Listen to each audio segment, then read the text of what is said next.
السلام علیکم ورحمۃ اللہ وبرکاتہ۔ خیر بچوں، کیا حال ہیں؟ ٹھیک ہیں؟ ماشاءاللہ، آج بڑے خوش نظر آ رہے ہیں۔ ہاں جی، کہتے ہیں جنگ میں فتح ہوئی ہے۔ جنگ میں کیا حاصل ہوئی ہے؟ فتح حاصل ہوئی ہے، تو اس پر اللہ کا شکر ادا کرنا چاہیے، تو کہہ دیجئے الحمدللہ۔ اس پر آخر میں تھوڑی سی بات کریں گے انشاءاللہ۔ آج ہمارا سبق چونکہ تھوڑا ہے تو آخر میں اس پر بھی بات کریں گے۔ ابھی سبق پڑھتے ہیں، پھر انشاءاللہ آخر میں تھوڑی سی بات کریں گے۔ اعوذ باللہ من الشیطان الرجیم، بسم اللہ الرحمن الرحیم۔ جی، آج ہم سورہ بقرہ کی آیت نمبر 45 اور 46 کا ترجمہ اور تفسیر سیکھیں گے اور انشاءاللہ اس پر عمل کریں گے۔ سورہ بقرہ آیت نمبر 45 اور 46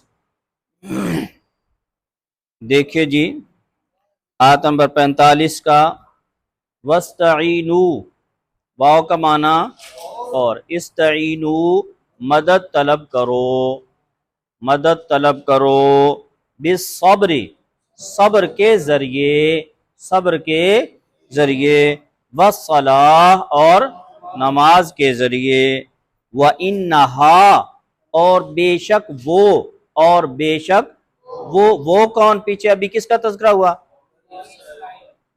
ابھی آج کے سبق میں کس کا تذکرہ ہوا؟ بالکل ساتھ ہی کس کا تذکرہ ہوا؟ نماز کا۔ کس کا؟ نماز کا۔ تو بے شک وہ یعنی نماز لَکَبِیرَةٌ، بڑی دشوار ہے، بڑی کیا ہے؟ دشوار ہے، بھاری ہے، الا، مگر ان لوگوں پر نہیں، علی الخاشعین، جو خشوع کرنے والے ہیں، عاجزی کرنے والے ہیں۔ الذین، آیت نمبر 46، الذین، وہ لوگ، یظنون، جو یقین رکھتے ہیں، یظنون، جو یقین رکھتے ہیں، انہم، کہ بے شک وہ، ملاقو، ملاقات کرنے والے ہیں، ملنے والے ہیں، ربہم، کس سے؟ اپنے رب سے، وانہم، اور بے شک وہ، الیہ، اسی کی طرف، اسی کی، راجعون، لوٹنے والے ہیں، لوٹ کر جانے والے ہیں۔ دوبارہ ترجمہ دیکھیے اور ساتھ ساتھ انشاءاللہ مختصر تفسیر کرتے ہیں۔ فرمایا وَاسْتَعِینُوا بِالصَّبْرِ وَالصَّلَاةِ، اور مدد طلب کرو صبر اور نماز کے ذریعے۔ آیت مبارکہ میں فرمایا گیا کہ مدد طلب کرو صبر اور نماز کے ذریعے، نماز کے ذریعے۔ کیا نماز سے مدد حاصل کرنی ہے؟ مدد کس سے حاصل کرنی ہے؟ اس لیے کہ پیچھے ہم وعدہ کر چکے ہیں، ایاک نعبد و ایاک نستعین، یا اللہ تجھ ہی سے مدد مانگیں گے، تیری ہی عبادت کریں گے اور تجھ ہی سے مدد مانگتے ہیں اور مانگتے رہیں گے۔ اس لیے اس وعدے پر قائم رہنا ہے۔ تو نماز بھی اللہ کی مخلوق ہے، اس لیے مخلوق میں سے کسی سے مدد نہیں مانگیں گے۔ تو کیا کریں گے نماز کو بھائی؟ نماز کو ذریعہ بنائیں گے۔ نماز کو کیا بنائیں گے؟ اللہ کی مدد کا ذریعہ بنائیں گے۔ اور صبر کو اور نماز کو اللہ کی مدد کا کیا بنائیں گے؟ ذریعہ بنائیں گے۔ ٹھیک ہے؟ تو اس لیے صبر کسے کہتے ہیں؟ صبر کسے کہتے ہیں؟ صبر عام طور پر ہمارے عام معاشرے میں جو مشہور ہے کہ صبر کسے کہتے ہیں، صبر ہمارے معاشرے میں جو کہا جاتا ہے کہ کوئی ظلم ہو گیا، زیادتی ہو گئی، کوئی دکھ پیش آ گیا، کوئی تکلیف بیماری آ گئی، تو کیا اس کو برداشت کیا اور زبان سے یہ کلمات ادا کیے کہ بھائی اللہ کی رضا ہے، اللہ کی رضا ہے، میں اس پر راضی ہوں۔ اسے کیا کہتے ہیں؟ صبر کرنا کہتے ہیں ہمارے معاشرے میں۔ لیکن یہ صبر کی ادھوری تعریف ہے. صبر کی کیا ہے؟ ادھوری تعریف ہے. صبر تین چیزوں کا نام ہے. کن چیزوں کا نام ہے؟ تین چیزوں کا نام ہے. اس سے پہلے میں آپ کو مثال سے سمجھاؤں گا. آپ کہیں گے کہ بھئی ایک چیز تین چیزوں کا مجموعہ کیسے ہو سکتی ہے؟ تو دیکھیے آپ کے اور میرے جسم کے تین حصے ہیں، سر، دھڑ اور کیا ہے؟ ہاں ٹھیک ہے. تو یہ کیا ہے؟ تین پورشن ہے، سر ہے اور پیٹ تک حصہ ہے اور نیچے ٹانگیں ہیں. ٹھیک ہے. تو ان تینوں چیزوں میں سے کوئی ایک چیز نکال دیں تو انسان مکمل ہو جاتا ہے؟ نہیں ہوتا ہے. تو جیسے ان تین پورشنز کو کیا کہتے ہیں؟ انسان کہتے ہیں، جیتا جاگتا آدمی کہتے ہیں. اسی طریقے سے تین چیزوں کا نام صبر ہے. ان میں سے اگر ایک چیز کیا ہو جائے گی؟ نکل جائے گی، نہیں ہوگی تو صبر نہیں کہیں گے اسے. ٹھیک ہے. تو ان تین چیزوں، کون سا تین چیزوں کا مجموعہ ہے؟ سب سے پہلا وہی لے لیتے ہیں جو ہمارے معاشرے میں عام ہے کہ بیماری آ گئی، دکھ آ گیا، تکلیف آ گئی، فوت کی ہو گئی، نقصان ہو گیا، کسی نے زیادتی کر دی تو کیا کر لیا؟ برداشت کر لیا. کس کی رضا کے لیے؟ اللہ کی رضا کے لیے، کہ شاید میرے مقدر میں یہی لکھا تھا، میں اس پر راضی ہوں. میں اس پر کیا ہوں؟ راضی ہوں. اس کو برداشت کیا تکلیف کو. کوئی فوت ہو گیا تو ہم کیا کہتے ہیں کہ بھائی اللہ کی مرضی ہے، جیسا اس کا نظام ہے. ہمیں تو بہت دکھ ہے، تکلیف ہے جانے والے کا، لیکن اس کا ایک نظام ہے، اس کی رضا ہے، ہم اس پر کیا ہیں؟ راضی ہیں. ٹھیک ہے. بیماری آ گئی، لمبی چلی گئی، لاغر ہو گئے، بیمار ہو گئے، ہاں جی، ہاتھ پاؤں سے کیا ہو گئے؟ معذور ہو گئے. ٹھیک ہے. صاحب فراش ہو گئے. تو کیا ہے کہ بھئی اللہ کی مرضی ہے، ہم علاج تو کر رہے ہیں اس کا حکم سمجھ کر، لیکن اس کی مرضی ہے، شفا دینا اس کے ہاتھ میں ہے. تو ہم کیا کریں گے؟ صبر کریں گے. تو یہ کیا ہے؟ ایک تو یہ اس کی شق ہے صبر کی. دوسرا ہے اپنے آپ کو گناہوں سے بچانا. اپنے آپ کو کس سے بچانا؟ گناہوں سے بچانا. نمبر 3، اپنے آپ کو اللہ کے حکموں پر پابند کرنا. اللہ کے حکموں پر کیا کرنا؟ پابند کرنا. جتنے بھی خاص طور پر فرائض واجبات ہے، نماز ہے، روزہ ہے، حج ہے، زکوٰۃ ہے، جی کیا ہے؟ شرم ہے، حیا ہے، پردہ ہے، سچ ہے. ٹھیک ہے. یہ جتنے بھی اللہ تعالیٰ کے حکم ہیں، ان حکموں پر اپنے آپ کو کیا کرنا؟ پابند کرنا. کہ بھائی جو مرضی ہو جائے، میری مکمل کوشش یہ ہوگی کہ میرے اللہ کا کوئی حکم مجھ سے مس نہ ہو. ایک ہوتا ہے نا کہ بھائی موقع ملا تو کر لیا، عمل کر لیا، کوئی حکم پورا کر لیا، نہیں موقع ملا تو نہیں کیا. اسے صبر نہیں کہتے ہیں. اسے صبر نہیں کہتے ہیں. صبر کا معنی ہوتا ہے کسی چیز پر ڈٹ جانا. کیا کرنا؟ ڈٹ جانا. اب وہ ڈٹ جانے کی تین صورتیں ہیں. ایک کون سی؟